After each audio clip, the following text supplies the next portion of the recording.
I don't know if it's intentional. I honestly don't think anything they do is intentional. But that's just my opinion.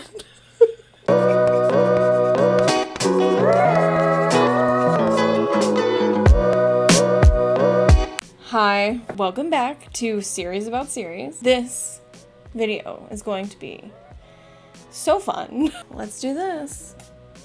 It's party time. No, but seriously, today we are talking about Season 8 of Supernatural. I've said many times in this series that Season 8 is my favorite season, and it's true. I put Season Great right here, and I didn't come up with that. We literally, in the fandom, called it Season Great because it was so good. So maybe you know how this goes by now.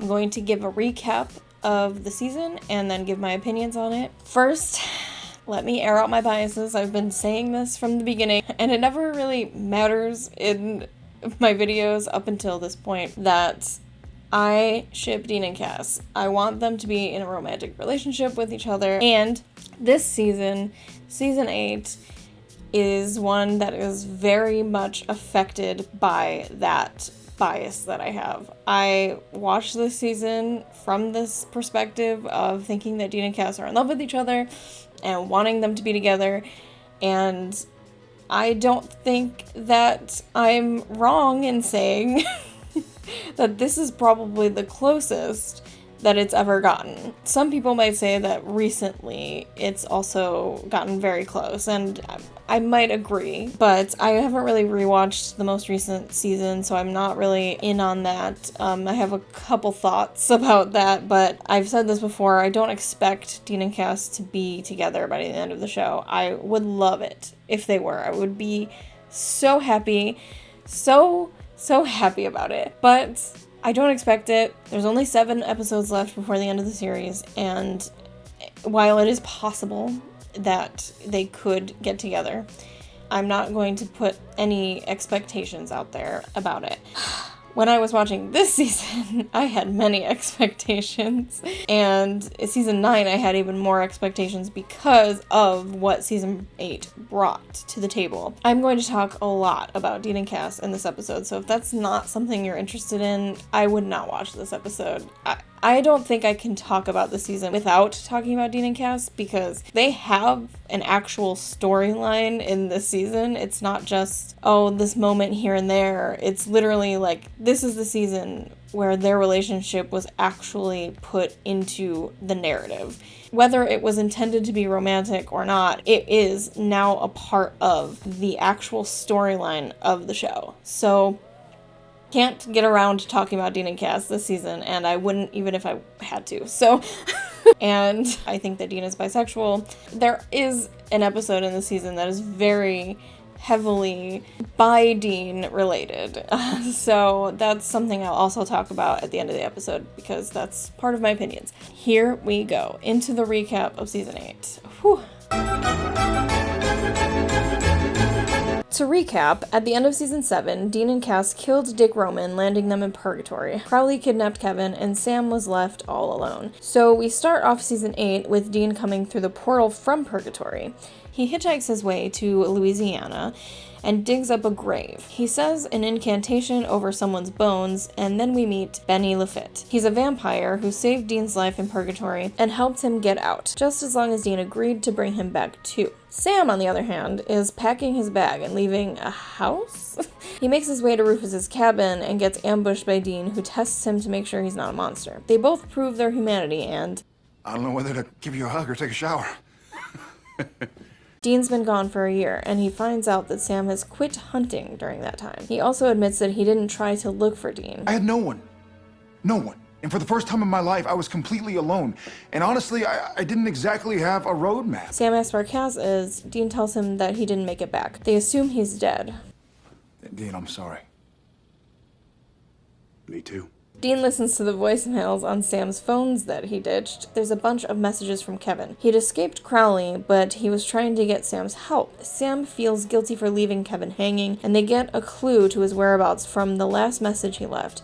and go to search for him. They find him in a decrepit church. Crowley had been making him translate the demon tablet. He was doing it, but he found a recipe for a demon bomb. He lied about the spell, saying it was a way to open a hell gate, so that Crowley would get him the ingredients he needed. Then he killed the demons that were watching over him and ran with the tablet. He stashed it somewhere safe before hiding out. Were you able to read anything else off the tablet before you stashed it? Only the stuff about closing the gates of hell. Forever. During all of this, we are getting flashbacks of Dean's time in purgatory, the beginning of which he spent slashing his way through monsters to find Cas. Where's the angel? You're him. The human. Where's the angel? A monster gets the jump on him, and that's when he meets Benny. Benny has a way out of purgatory for humans, and he wants to hitch a ride inside of Dean. I'll show you the door. You hunt my soul to the other side. So you're looking for a soul train? Sure. That's what you're into. It honestly is as gay as it sounds, and we'll get to that in my opinions portion, but whew, Dean agrees to the deal, but only if Dean helps him find Cas first. We find out that Sam had quit hunting because he met a girl, Amelia. Sam hit a dog with the Impala and he brought it into the vet's office. That vet was Amelia. She guilt-tripped him into taking the dog home, and within a few months, they were moving in together. Crowley is threatening Kevin's mom, Linda, surrounding her house with demons in hopes that Kevin will give up and translate the tablet for him. He, Dean, and Sam go save her, and then go pick up the demon tablet that Kevin had stashed. But it's gone. It's being auctioned off at a supernatural items auction. The four of them go to the auction, ready to bid what little they have, but Crowley is outbidding them right off the bat. $3 billion. Whoa. The Mona Lisa. The real Mona Lisa, where she's topless. Vatican City. All right, the moon. When the auctioneer captures Kevin to go along with the tablet, Linda bids her own soul in exchange. Crowley tries to bid his as well, but... Mr. Crowley, you don't have a soul. Crowley possesses Linda and tries to kill Sam and Dean and take the tablet and Kevin. Dean almost kills Linda in the process of trying to kill Crowley, and Kevin is angry with him. An angel named Samandriel corners Linda, asks for Kevin and her to come with him. Heaven can keep them safer than Sam and Dean. She declines, but Kevin doesn't feel safe with the Winchesters either, so he takes his mom and flees. Samandriel also asks Dean about Cas making it out of purgatory. He mentions that he's one of the angels that is still on Castiel's side. Too much heart was always Castiel's problem. And it sends Dean into the most amazing flashback of Dean and Cas's reunion in purgatory. If I could, I would put the entire scene in here, but it's just too long, so here's the gist of it. What the hell's wrong with you? I'm an angel in a land of abominations. There have been things hunting me from the moment we arrived. Join the club! These are not just monsters, Dean, they're Leviathan. I have a price on my head, and I've been trying to stay one step ahead of them to keep them away from you. That's why I ran. Dean convinces him to come with him and Benny. Let me bottom line it for you. I'm not leaving here without you. Understand? Dean and Sam try to find Kevin, but he's always one step ahead of them. Sam tells Dean that when they find Kevin and close the gates, he wants to quit hunting again. Now that he knows he can have a real normal life, he wants to go for it. Benny calls Dean to ask for help with killing the vampire that turned him. Dean goes, offering very little explanation to Sam. I got some personal crap I gotta take care of, that's all. What does that mean, personal? Did you have a stroke? While Dean is gone, Sam remembers his time with Amelia. Dean gets into trouble with the vamp hunt and calls Sam for help. They take care of the situation without Sam's help, and in the process, we learn the event that made Dean finally trust Benny and what made Dean resurrect him.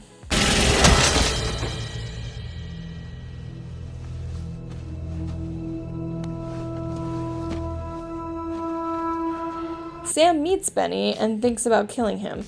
They argue all season about the fact that Dean is friends with a vampire, and Dean keeps Benny at arm's length. Sam tells Dean that if Benny slips up and feeds on a living human, Sam will kill him. Dean understands, though he isn't happy about the insinuation. Sam has more Amelia flashbacks. We learn that her husband died in the Iraq War, and that she doesn't want people to pity her. Sam doesn't pity her, though. He lost his brother and ran just like she ran after her husband's death. Sam opens up to Dean about Amelia. The girl? Her name's Amelia. Amelia Richardson. She and I had a place together in Kermit, Texas. Dean starts seeing Cas around, but that's impossible because he never made it out of purgatory. Sam suggests that he has survivor's guilt. Dean does feel guilty for not getting Cas out, but this is something else. They investigate a series of disappearances, believing that demons are to blame for them. Cas finally appears and speaks to Dean. Hello, Dean. He wasn't at full power, so he couldn't communicate with Dean. Dean is astounded that he even got out of purgatory, but more specifically, that he doesn't remember how. Cas offers information about the people who are disappearing. They are all future prophets. Angels instinctively know the names of every prophet, past, present, and future. The other 7 are future prophets, since only one can exist at a time. They conclude that since Kevin is currently a prophet, Chuck must now be dead. Crowley has been capturing the prophets, which he learned the names of from torturing Samandriel, in hopes that one of them would be able to read the demon tablet, but none of them have been activated as a prophet. So he goes after Kevin again, capturing him. Sam, Dean, and Cas go on a rescue mission to save him, and Cas is still not operating at full power, but he uses what strength he does have to scare Crowley off. After they save Kevin, Dean is mad that Cas risked his life so impulsively instead of coming up with a plan. Could have gotten yourself killed. Why didn't you wait for me? Well, I didn't get killed, and it worked. And if it didn't? It would have been my problem. Well, that's not the way I see it. It's really just Dean taking his anger at himself out on Cas. He's angry about the fact that he couldn't save Cas from purgatory, but Dean had created a different memory of what happened, and Cas showed him the truth. He made himself think that he hadn't been able to hold on to Cas, but in reality,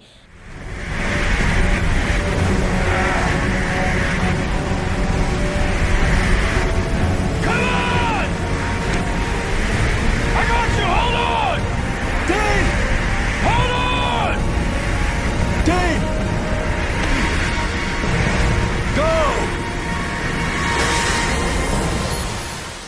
as Sam and Dean discuss their next plan of action, Cas is pulled into heaven, and we meet Naomi. She's the angel who rescued Cas from purgatory, but it wasn't out of the kindness of her own heart. She is now using Castiel to get information about what Sam and Dean are doing, as well as information on the demon tablet, without his knowledge. You will report into me regularly, and you will never remember having done so. No. I won't do that. Now, as you were. They won't even notice you were gone. Cas doesn't want to go back to heaven, unaware that he's technically already been back, and he says, I'm gonna become a hunter. Really? Yeah. I could be your third wheel. You know that's not a good thing, right? Of course it is. A third wheel adds extra grip, greater stability. I even found a case. They work it, and Cas has some stuff to learn. Cas, stop smelling the dead guy. Why? But I do have just one question for you. Why did you kill your husband? Agent Stills, a word, please. He and Dean have a heart-to-heart about Cas not wanting to return to heaven. I devastated heaven. I vaporized thousands of my own kind, and I can't go back. Because if you do, the angels will kill you. Because if I see what heaven's become, what I made of it, I'm afraid I might kill myself. Sam has a bunch of memories about Amelia, moving into a house with her, meeting her father, who was very disapproving of their relationship, and, well, the phone call she got alerting her that her husband was found alive. The hunt they are on involves an old man with telekinesis named Fred. His power was being used to rob banks and other people in the area. When they save Fred and stop the thief, Cas decides to stay with Fred with the help of Naomi, controlling him to stay back. She has work for him to do away from Sam and Dean. A hunter from Season 7, Martin Creaser, calls Sam. He has reason to believe that Benny has killed someone. Martin has some mental health issues. The last time Sam and Dean saw him, he was in a mental institution. He got out and asked Sam if there was anything he could do to get back in the game. Sam told him to track Benny and report back to him if there was anything funny going on. Dean is angry that Sam did this, but agrees that Benny's in Louisiana draining folks. We should look into it. Martin is dumbfounded that Dean is friends with a vampire and is ready to kill Benny. Sam is also on the killing Benny side of things, but he does give Dean a few hours to scope out the situation. Dean does, and Benny tells him that a vamp from his old nest is killing people close to him to get him to create a new nest with him. When Dean reports this back to Sam, both he and Martin find it hard to believe. Dean and Benny go after the vamp who has been killing people, and Martin and Sam go after Benny. Sam gets a text from Amelia. She needs his help. He abandons Martin, booking it to Texas. When he gets there, he finds Amelia is safe with her husband Don. Dean and Benny kill the vamp. After the vamp is killed, Dean calls Martin to tell him it's finished. Martin still goes after Benny, capturing his great-granddaughter as hostage. Benny comes back to save her, killing Martin and leaving. Sam calls the number that texted him, and Dean answers. Sam is furious that Dean used the woman he loves to get him away from Benny. He programmed a burner phone number into Sam's phone as Amelia in case he needed it for something. Looks like I made the right call. Sam finds out that Martin is dead. He had it coming, Sam. I'll tell you what happened. And I know what happened. Dean. Okay, you want to listen to me or not?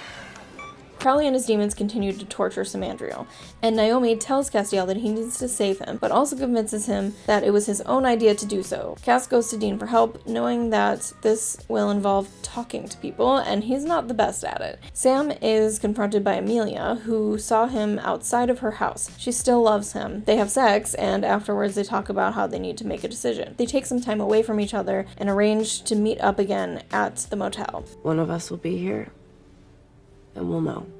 Neither of us will be here, and we'll know. Or both of us will be here, and we'll know. Cas brings Sam in to help them find Samandriel, because they need as much help as possible. What's he doing here?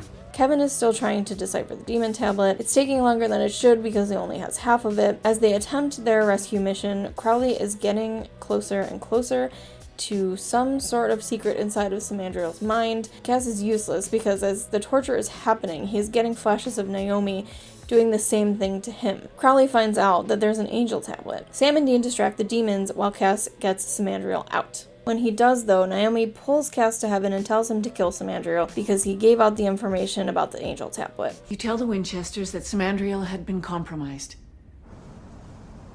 He was compromised. He came at you and you acted in self-defense. He came at me. I killed him in self-defense. He leaves, bringing Samandriel's remains to heaven and leaving Dean and Sam very confused and worried about the way he's acting. With everything going on, Sam decides not to go back to Amelia, and Dean calls Benny to tell him he won't be talking to him anymore. This is it. End of the line. End of the line. Charlie's back. Some people are dying around her, and she helps Sam and Dean with the hunt. It's an incel dude who takes LARPing way too seriously. He bound a fairy to do his bidding, which included killing a couple people and kidnapping the Queen of Moons, which is Charlie, so that he could be able to fake rescue her and be her king. Gross. Charlie notices Sam and Dean acting kind of weird. Trust me, in this life, you can't afford attachments. You just gotta let go. Are we still talking about Sam, or did you break up with someone too? And it's just, the parallels are so obvious that they had to lampshade them. Dean and Sam are in a motel when someone bursts through their closet door looking for John Winchester. It's Henry Winchester, their grandfather. John wrote in his journal that his father had left him when he was a kid, but he really just went to this point in the future and he doesn't make it back. Because with him comes a knight of hell named Abaddon. She's after a key that Henry took with him. It's a key to the Men of Letters bunker, stated to be the safest place on Earth and armed with so much knowledge of all things supernatural. Henry helps Sam and Dean stop Abaddon. They put a bullet marked with a devil's trap in her head and chop her up into pieces, since she can't be killed with anything that they know of. But in the process of capturing Abaddon, Henry dies, and Sam and Dean inherit the Men of Letters bunker, which becomes their new home for the rest of the series. This next episode doesn't have anything to do with the through line, so I won't go into it here, but there's an episode with Nazi necromancers and a guy named Aaron Bass that Dean has a nice moment with. He was my gay thing. Anyway, Dean sets up his bedroom in the bunker, nestling into a home that he or Sam have never had in their lives. Kevin calls with news. They go to his little mobile home place that he's basically been stuck in for most of the season and continues to be stuck in for more time. He tells them he's made a breakthrough on the tablet. I figured out how to close the gates of hell. It's a series of 3 trials. He's not sure what they all are yet, but they are dangerous and whosoever chooses to undertake these tasks should fear not danger nor death nor a word I think means getting your spine ripped out through your mouth for all eternity. Dean decides, of course, that he is the one that's going to be completing the trials.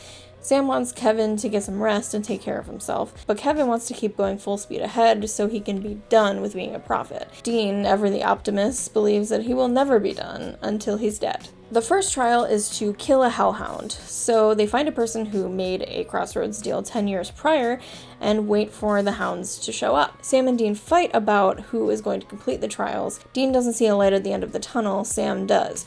I want you to get out. I want you to have a life.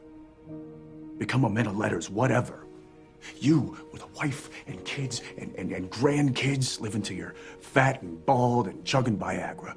That is my perfect ending. Sam is the one who ends up killing the hellhound. And before they say the incantation to complete the trial, Dean argues once again that they will just have to find another hellhound and do it again. But Sam thinks that Dean is doing this as a suicide mission and that Sam should be the one to do it for the very same reason Dean thinks he shouldn't. Sam does the incantation and completes the first trial. Something runs through him and it's painful, but he's okay after a second. Until later, when he starts coughing up blood. He keeps that information from Dean, though. But Dean can still tell something's wrong with him, and he prays to Cas, asking him to keep an eye out for him. But Cas doesn't answer. And here we are, at my favorite episode of the entire series, 817. The episode opens on Cas killing Dean. We find out that Naomi has been forcing Cas to kill 1,000 Deans in order to get him to kill Dean in real life. No Sams, though. 0 Sams. It's almost like his relationship with Dean is different than Sam. Anyway. No hesitation. Quick. Brutal. Everything's back in order. Dean finds Sam's bloody napkin in the garbage, and then they get wind of a case where demons are being killed, which is a good thing, but they need to find out what's killing them. It turns out to be Cas. He's been torturing information out of them. He tells Sam and Dean that the demons are looking for Lucifer's crypts because in one of them, there's a decoder of sorts, so they can translate their half of the demon tablet without Kevin. But in reality, the angel tablet is hidden in one of them, and Naomi wants the tablet brought to heaven before Crowley can get it. One of the demons says that they are getting the information for the crypts from one of Lucifer's loyalists from back in the day, and they are holding this demon hostage. Sam, Dean, and Cas go find that demon. It's Meg. Aren't you a little short for a stormtrooper? She helps them find the crypts because she has a soft spot for Cas, a very soft spot. She basically admits to being in love with him. Really think we can trust, Meg Destiel? Crowley finds out that Meg has been taken and he's angry. What's that old expression? If you want something done right. Dean and Cas decide to go to the crypt while Sam and Meg stay back and demon-proof the place. Dean tells Sam he knows Sam's been coughing up blood, and Meg and Sam talk about their unicorns, the magical people that somehow make them forget who they're supposed to be and become different people, in a good way, I guess. I laughed, I cried, I puked in my mouth a little. Dean and Cas find the crypt, and Cas reports to Naomi that it's warded against angels. He needs Dean to get it for him. She tells him to let him, but then kill him. And I'm just gonna play most of the scene because it is actual art. Cas, I don't know what the hell is wrong with you, but if you're in there and you can hear me, you don't have to do this. Cas! This isn't right. Do you realize what that tablet can do for us? For heaven. I won't hurt Dean. Yes, you will. You are. Cas, fight this! This is not you! Fight it! What have you done to me? Just relax, Destiel. Let your vessel do what you know deep down is the right thing. What have you done to me, Naomi?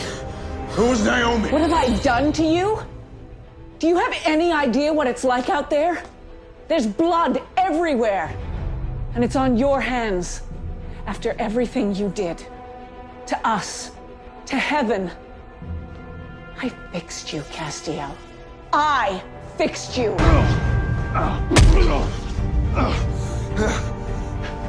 You want it? Take it. You're gonna have to kill me first. Come on, you coward. Do it! Do it!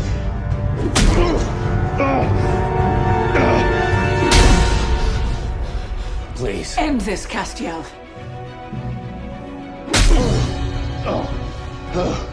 Yes. This isn't you. This isn't you. Bring me the tablet. Yes. Yes. I know you're in there. I know you can hear me. Yes. It's me. We're family. We need you. I need you. You have to choose, Castiel. Us or them. Good.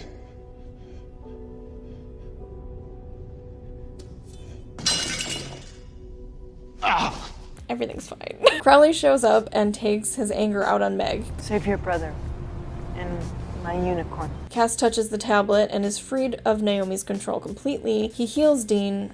So sorry, Dean. And then pieces out. Sam and Dean leave just as Crowley kills Meg. Naomi shows up in the crypt and talks with Crowley. They have some sort of history and he wants to make a deal with her, but she leaves.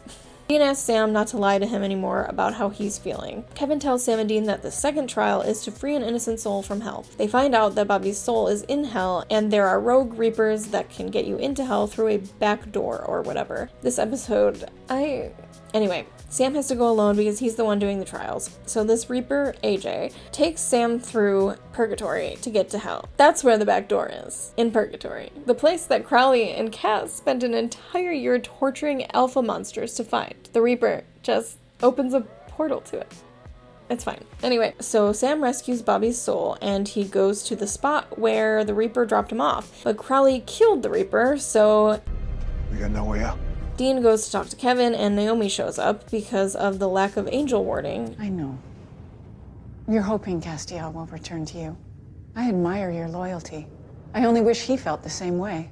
She says he can trust her, but he refuses. Dean finds the Reaper dead and calls Benny for help. Killing Benny would send him to Purgatory, where he could help Sam and Bobby find the escape portal and bring all of them back to Earth. But when Benny gets them there, he decides to stay back. I was never any good up there anyway. They attempt to send Bobby's soul to heaven, but Crowley shows up to stop it. However, Naomi then shows up and scares Crowley off, finishing the job. Naomi reiterates, I told you could trust me. They complete the second trial, and it affects Sam even more than the first. Also, Kevin goes missing. Crowley captured him, and he sends in a fake Dean and Sam to give him the other half of the demon tablet so he can finish translating it. Since he was captured, a distress video was sent to Sam and Dean telling them he's dead. They're pissed that they let this happen and that they now have no way to find out what the final trial is. They do some research and find out what they believe is a possible lead on Metatron, the angel who wrote the tablets, and go after that. Cas is still in the wind with the angel tablet. He is using the sameness of the Biggerson's restaurants to evade the angels. Naomi tells the other angels to kill the people in one of the Biggersons so he would stop moving around. It works, and they capture him. They try to get him to tell him where the angel tablet is hidden, but he refuses. Naomi is frustrated. She talks about how many times she's had to reset Castiel. You're the famous spanner in the works. Honestly, I think you came off the line with a crack in your chassis. You don't even die right, do you? Crowley shows up. He had an angel named Ion on his payroll. Crowley shoots Cas in the stomach with a melted angel blade bullet, and that scares Naomi away. Dean and Sam find Metatron, but the closer they get to him, the more sick Sam gets. Metatron has been holding himself up in this place, reading books for a very long time, since God left heaven, basically. He loves humanity's storytelling abilities. Sam and Dean are angry because he could have helped them with the apocalypse, but he was burying himself in the sand, ignoring the outside world in exchange for these fictional novels. And now Kevin, his own prophet, is dead. Crowley questions Castiel. I was thinking to myself, if Cas got away from her by touching the tablet, why would he ever stop touching the tablet? And then I thought to myself, he hasn't stopped touching the tablet now, has he?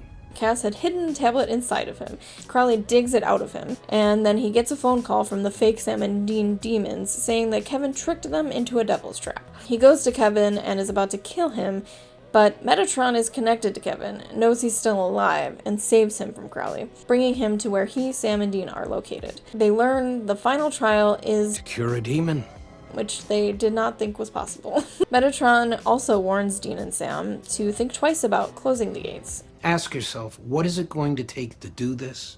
And what will the world be like after it's done? Cas pulls the bullet out of his body and jams it into Ion's eye, killing him and escaping. He lands in the middle of the road as Dean, Sam, and Kevin are driving back to the bunker. Sam and Dean attempt to find out how to cure the demon by reading the Men of Letters books. They find an old film reel that shows a demon curing ritual, as well as the girl who gets possessed by Abaddon. The ritual does not go well, but one of the people involved in the exorcism is still alive, and so Sam and Dean go to talk to him and find out if they ever perfected it. Dean is angry with Cas. Dean, I'm sorry. What?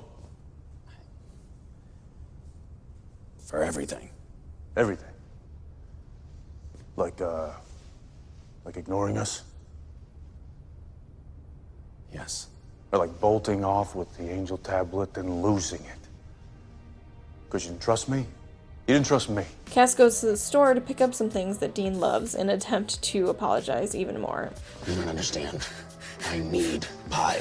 Metatron finds Cas and tells him that he wants to close the gates of heaven, but he needs Destiel to perform the heaven trials because he is not strong enough. Cas agrees, hoping that he can restore peace in heaven after the chaos that he caused back in seasons 6 and 7. The first heaven trial is to rip out the heart of an Nephilim, which is the child of an angel and a human. Sam and Dean find out how to cure a demon and attempt it on Abaddon.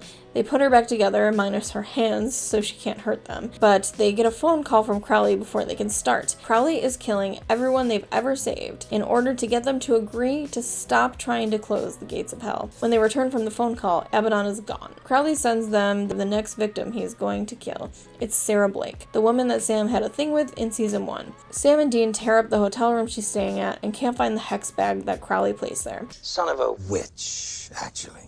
My mommy told me a few tricks. But they fail, and she dies. The next victim on Crowley's list is Jody Mills. He goes on a date with her, and while she's in the bathroom, hexes her. She's about to die when Sam and Dean agree to stop the trials. They meet up and make a deal, but as Dean is reading the fine print of the deal, they use their newfound demon handcuffs to capture Crowley. You're the third trial, Crowley. Sam and Dean head to an old church. The trial involves injecting a demon with purified blood, which means Sam has to go to confession beforehand, then inject Crowley with his blood for 8 hours. And then to finish, he has to cut his hand, say a spell, and bleed into Crowley's mouth. With Metatron and Cas, the next trial is to get the bow of a Cupid, but Naomi shows up and captures Metatron before they can, which makes Cas turn to Dean for help. He doesn't want to leave Sam, but Sam tells him to go. He's got it under control. He and Cas go back to a bar where the Cupid is set to show up, and they watch as a burly bartender falls in love with another burly customer. I want the next ones on me. Cas goes after the Cupid, and they give the bow up, hoping the same thing as Destiel does, that this will fix their home. Naomi is drilling into Metatron's head and finds out that he's attempting this spell. It's not the trials to close heaven, it's a spell to cast all of the angels out of heaven onto earth. You ran me from my home. Did you really think you could do all of that to me? And there'd be no payback? Naomi finds Destiel and tells him this. He doesn't believe her because, frankly, she has not given him a reason to, but Dean seems to think she's telling the truth. She also tells Dean, if Sam completes those trials, he is going to die. Cas refuses to believe it, but brings him back to Sam before going to heaven to find Metatron. Instead, he finds Naomi dead. You should have listened to the bitch. Dean goes into the church to stop Sam, who has gotten to the end of the trial. He's about to feed Crowley his blood. Crowley is willing at this point because he's been mostly turned human by the purified blood. But Dean tells him, You finished this trial? You're dead, Sam. So? Metatron ties Cas up. The final ingredient for the spell he is attempting is Castiel's grace. He steals it from him, turning Cas as human as he possibly could be, and sending him back to Earth. Find a wife. Make babies. And when you die, and your soul comes to heaven, find me.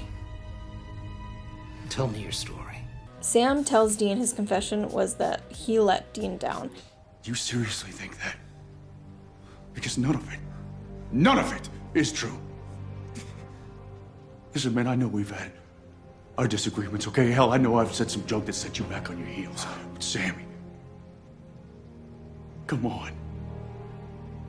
I killed Biddy to save you.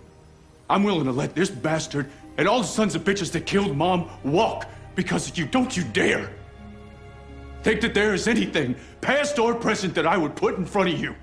The codependency, but it seems to be too late. He lets go, but immediately collapses to the ground in pain. Dean takes them outside, calling for Destiel to help them, but Cas is on Earth, elsewhere, and human. They look to the sky and see angels, thousands of them. They're falling. All right, here we go. We are on to my opinions. I have many. I'm so excited. We will start with the favorites and least favorites of the season, and this was probably the hardest for me because I have so many favorites. My third favorite is Everybody Hates Hitler, written by Ben Edlund. Now, listen, this episode, I would say it's the first by Dean episode that we actually get. I mean, there were moments previously in Changing Channels with Dr. Sexy, and there's a few moments here and there where you're like, Dean. But this episode is amazing. There's an entire scene where Dean is interviewing these hot college girls, which is gross because he's 35 maybe at the time, and then this guy is catching his attention. He can't really focus on what these girls are saying because this guy is staring at him. And then on the one hand, that's okay, well, maybe he's just uncomfortable. But then he goes and addresses him, and this is Aaron Bass, and this wonderful scene happens. Why are you following me, Gingerbread? Oh, so wait, we didn't have a thing back there, huh? Back where? What now? I'm sorry, man. I thought we had a thing back at the quad, a little eye magic moment.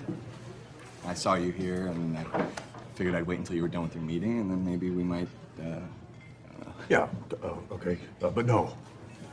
No moment. This is a federal investigation. Is that supposed to make you less interesting? I'm sorry, man. I hope it didn't freak you out or anything. No, I'm not freaked out. It's just federal thing. Okay, citizen. As you were. You have a good night. You have a okay. And it makes me so happy. Not only that, but he establishes there was no moment, right? And then later on when he finds out. When you guys started to follow up on his case, we started following you. So wait, what you're saying is that you and me, we didn't have a moment? No, man. I was tailing you. Told you I was being followed. He was my gay thing. It was really good. You really had me there. It's very smooth. And you're like, Dean, you established that you didn't have a moment. Why do you need to ask him again whether there was a moment or not? It's a lot. So that's my third favorite episode. I really love what it does to establish Dean's interest in men. Anyway, my second favorite episode is A Little Slice of Kevin by Brad Buckner and Eugenie Ross Lemming. And if you know who they are and you've been watching my videos, you know that they're not my favorite people. But one of their episodes is one of my favorite episodes this season. However, the reason that is because of the Dean and Cas content. So I don't know what that says about the episode really, because like I said, I'm biased. It's really, really gay. The first part of the episode, Dean is literally seeing Cas. He sees him on the road, and there's a song playing. My little girl, you're so young and pretty. And one Then he sees him again in the window, and he's all so emotional, and him and Sam have this conversation, and I keep seeing him. That's not possible. You said it yourself. You made it out, and he didn't, right? I tried so so damn hard to get a sale out of there. Then he finally makes contact with Dean and the wonderful hello, Dean. And then just the idea that Dean created an entirely new memory of how him leaving Purgatory went down because he was too sad about the fact that Cas wanted to stay there and didn't want to come home with Dean. Like, what is happening right now? So that whole thing is just great. Love that. And there's a line that I love so much, just the way that Jensen delivers it. Look, I don't need to feel like hell for failing you, okay? For failing you like I failed every other godforsaken thing that I care about. I don't need it. One of my favorite lines. So anyway, when I get to the writers and talking about Buck Lemming, which is one of the first videos that I'm going to make after I go through the showrunners, because I want to talk about them, this whole, like, series kind of came up because I was so angry about one of their episodes, and it made me realize, like, I want to talk about this. So I have a lot of problems with their episodes, but the one good thing I can say about them is that they always give good Dean and Cas content. I don't know if it's intentional. I honestly don't think anything they do is intentional, but that's just my opinion. Anyway, I'm gonna move on. My favorite episode is, of course, Goodbye Stranger by Robbie Thompson, and I love Robbie, and I love this episode. It is my favorite episode of the entire series. I've mentioned that 500 times by now. I've watched it more than any other episode. I mean, there are parts of it that I don't like the Meg and Cas stuff, but honestly, when I first watched it, I'll tell you something that might turn people off of me, but the very first fan video I made for Supernatural was a Meg and Cas video, and it's just honestly because of the song that I found. I was like, this really reminds me of them. At this point, I'm not a fan of their relationship. Like, obviously they've had some sort of history in the past, but in this episode, like, she came back and all of a sudden she's like, I'm in love with Cas, and you're like, okay, well, slowly roll a bit. And it kind of seemed like they were trying to, like, counteract the absolute gayness that was happening with Dean and Cas in the scene, which is famously known as the crypt scene in the fandom, where Cas is about to kill him and Dean breaks through this possession and is able to stop Cas from killing him, even though he's been literally programmed to kill him. It's just this really powerful moment. And there was actually a scripted I love you in that scene that they decided to take out, Jensen. And that scene itself is enough to make me go, this is my favorite episode of the entire series. Okay, so now to my least favorites. My third least favorite is Remember the Titans by Daniel Laughlin. I just think it's boring. It's about basically like Greek gods and proto-gods, Zeus, Prometheus, and Artemis. And I just never been interested in that type of stuff on its own. And then it didn't really have anything to do with the through line of the show. I was like, I'm not interested. So, sorry. But my second least favorite episode is Taxi Driver, and I'll give you one guess as to who wrote it. Brad Buckner and Eugenie Ross Lemming. I'll tell you why I don't like it. It messes with continuity so much. This is the episode where the Rogue Reaper brings Sam to hell through Purgatory. And so not only did it mess with that continuity, with the fact that Purgatory was so hard to get to before, and it doesn't seem like this is like a new thing that is happening, like now that they know where Purgatory is, now they can get to hell that way. It seems like this is something they've been doing all along, and I don't understand. But anyway, my problem with this really is Reapers. Up until this point, they have had to die to see a Reaper, or Cas can see a Reaper, and yet this Reaper is just out and about. Why? What?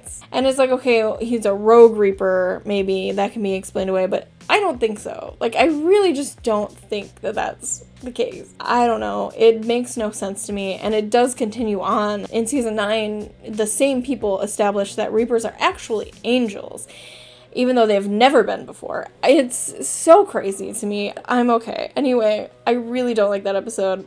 I like aspects of it, like the whole Dean having to kill Benny thing. It was very emotional. And now to my least favorite episode, Man's Best Friend with Benefits. Also written by Brad Buckner and Eugenie Ross Lemming. So, I tweeted about this while I was watching it, but there's a lot of racism and sexism in this episode. I'm not going to speak a lot about the racism because I could not find a post that I could ask the person to use it in my video and everything, so I don't want to speak out of turn. But I will say I saw many posts where people were saying it's gross. Basically, in this episode, there's a witch and his familiar, whose name is Portia, and she is a dog, but she's also a black woman, and she wears a collar the entire time and calls this white man master. So it's kind of really gross. I can't speak on that 100%, but I can speak for the sexism aspect, where there's a moment in the very beginning when she first shows up as a dog to Sam. She lays back and he pets her belly, which is cute when it's a dog. And then Dean comes back and Sam comes outside and he's like, maybe she could stay tonight and we try to find her home tomorrow.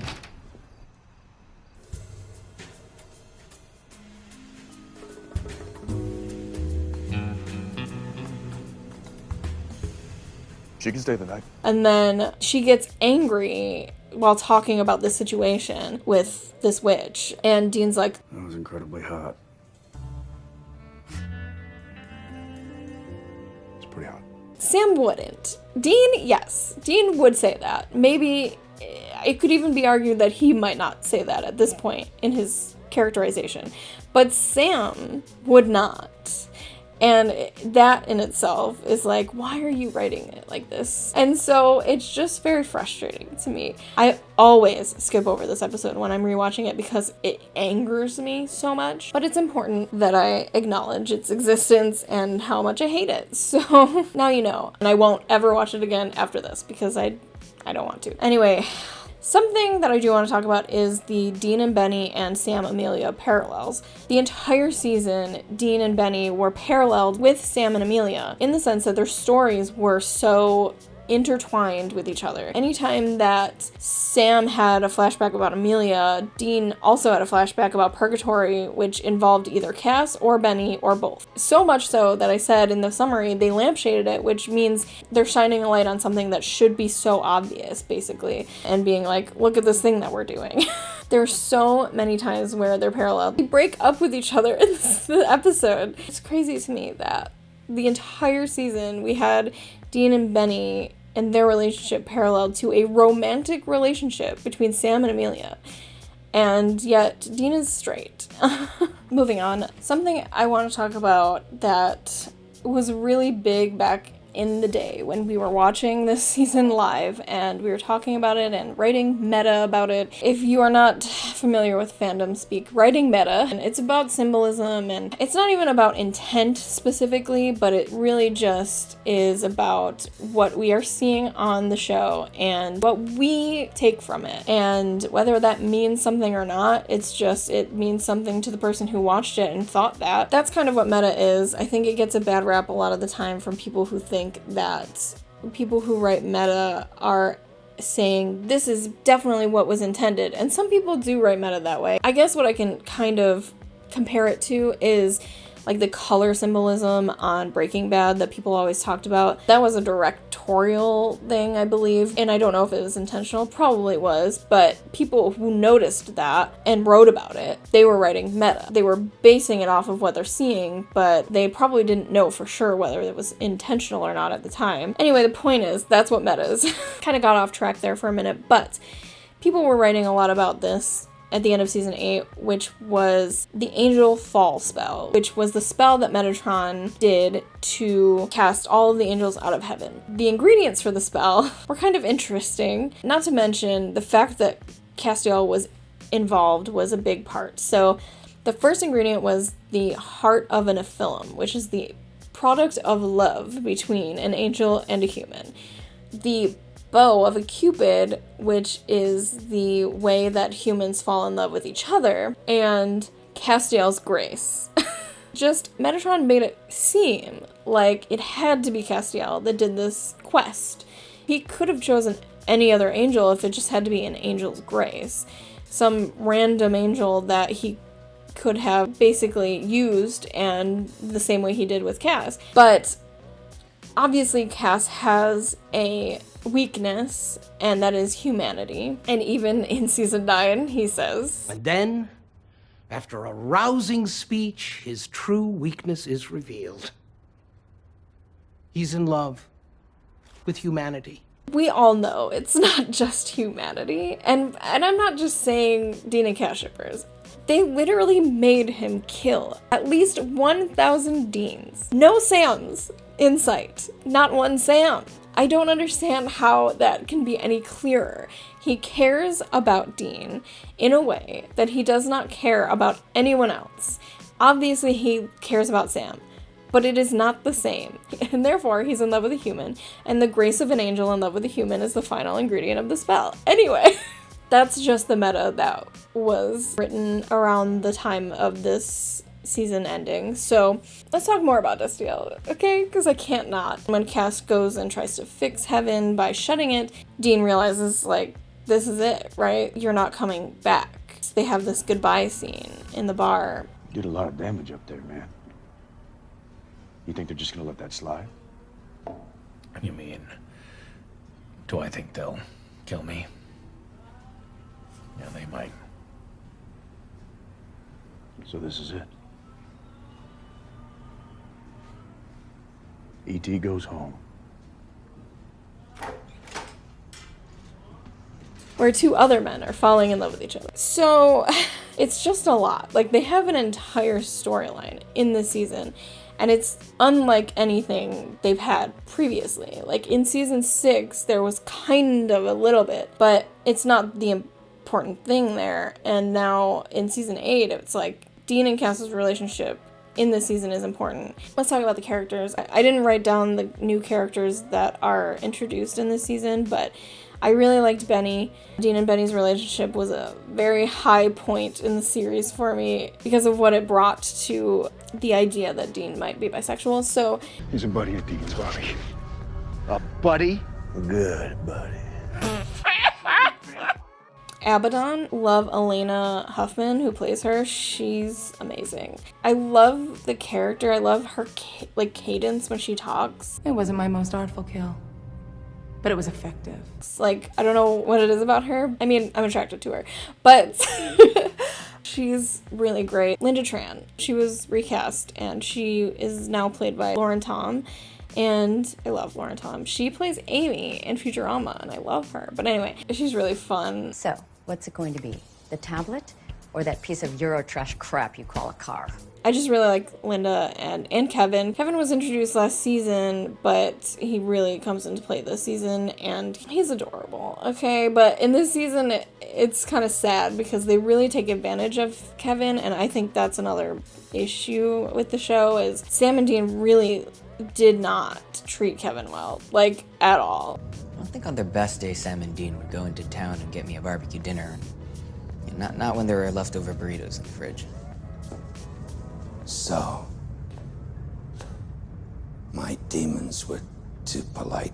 And he makes it through the season, but he does die in season 9. And I think his death and Charlie's death are the worst. And Eileen later on, but those 3 deaths are the worst in the show. And yeah. Are you kidding me? They wrote all 3 of those episodes. The deaths of characters on the show are not decided by individual writers or writing teams, obviously. But the way that they do it is, and so I think it's right to say that they're terrible at doing it, and they should not be doing it. They're not the only ones that do terrible character deaths. I mean, Dab wrote Sarah Blake dying in this season, and that was a big blow as well. Like, why bring her back just to kill her? It's so frustrating. But I've been thinking, this video was a lot easier for me to do, at least up to the filming point. I think it would be a better idea to do 1 season per video and do them weekly instead of doing 2 seasons bi-weekly.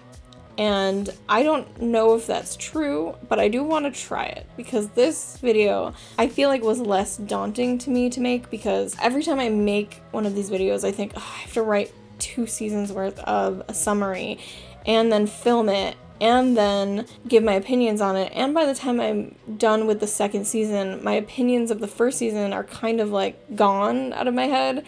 So I'm like, I don't know if it's better for me to do one at a time and do them weekly. But we'll see, because I think what would end up happening would be the videos would no longer be an hour long. They'd probably end up being like a half an hour long, although this one's probably going to end up being a little longer, because I love this season, and every week instead of every 2 weeks. So I'm just wondering if that is something that you would be more interested in, or whether you like the 2 season episodes, or I don't know. I'm just spitballing. So this one is going to be just about season 8. I had planned on doing just season 8 by itself anyways, because I do love this season so much and have a lot to say about it. And then by the time that it was coming around, I realized it was going to be done on my birthday, and I was like, oh my god, I'm so excited. But I would like your opinion on it. Also, I would like your opinion on this season and this video that I've made. I hope you enjoyed it, and if you did, press the like button and subscribe to see more of these videos, because I'm going to keep going. And let me know what your favorite episodes this season were, what your least favorite episodes were, whether you enjoyed the Destiel storyline, whether you didn't. We can disagree. What do you think about Buck Lemming? That's my question. That's what we call them, by the way. I've said Buckner and Russ Lemming this entire time, but we call them Buck Lemming. It's just a portmanteau of their names. So I'm very hot because I have no fan on right now, and I'm wearing this denim jacket. So I'm going to be done with this video now. Oh, I almost forgot. Insert Destiel video here. Where's the angel? Something about being there. Felt pure. I prayed to you, Cas, every night. Cas, buddy, I need you. I'm not leaving here without you.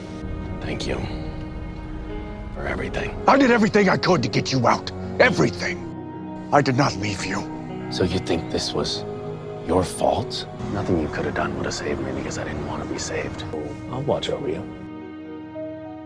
Cas, you got your ears on? What the hell are you, man?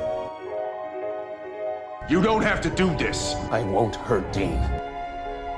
Yes. It's me. We're family. We need you. I need you. You have to choose, Destiel. Us or them.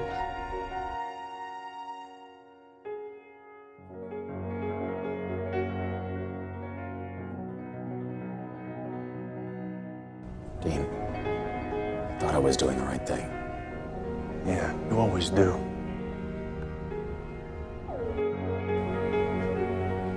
So this is it. E.T. goes home. No, Cas. I did get a comment that I should upload my Destiel videos separately, and I don't think I'm going to upload them on YouTube because I feel like I would get copyright claimed. So, in case this channel ever gets monetized, I don't really want to do that, but I have been uploading them on Instagram and Twitter by themselves. So if you want to check out my Instagram and my Twitter, the links are in the description. So next video is going to be about season 9. I had a lot of fun watching this season and writing this video out and talking about it. Season 8, season great. Am I right? Thank you.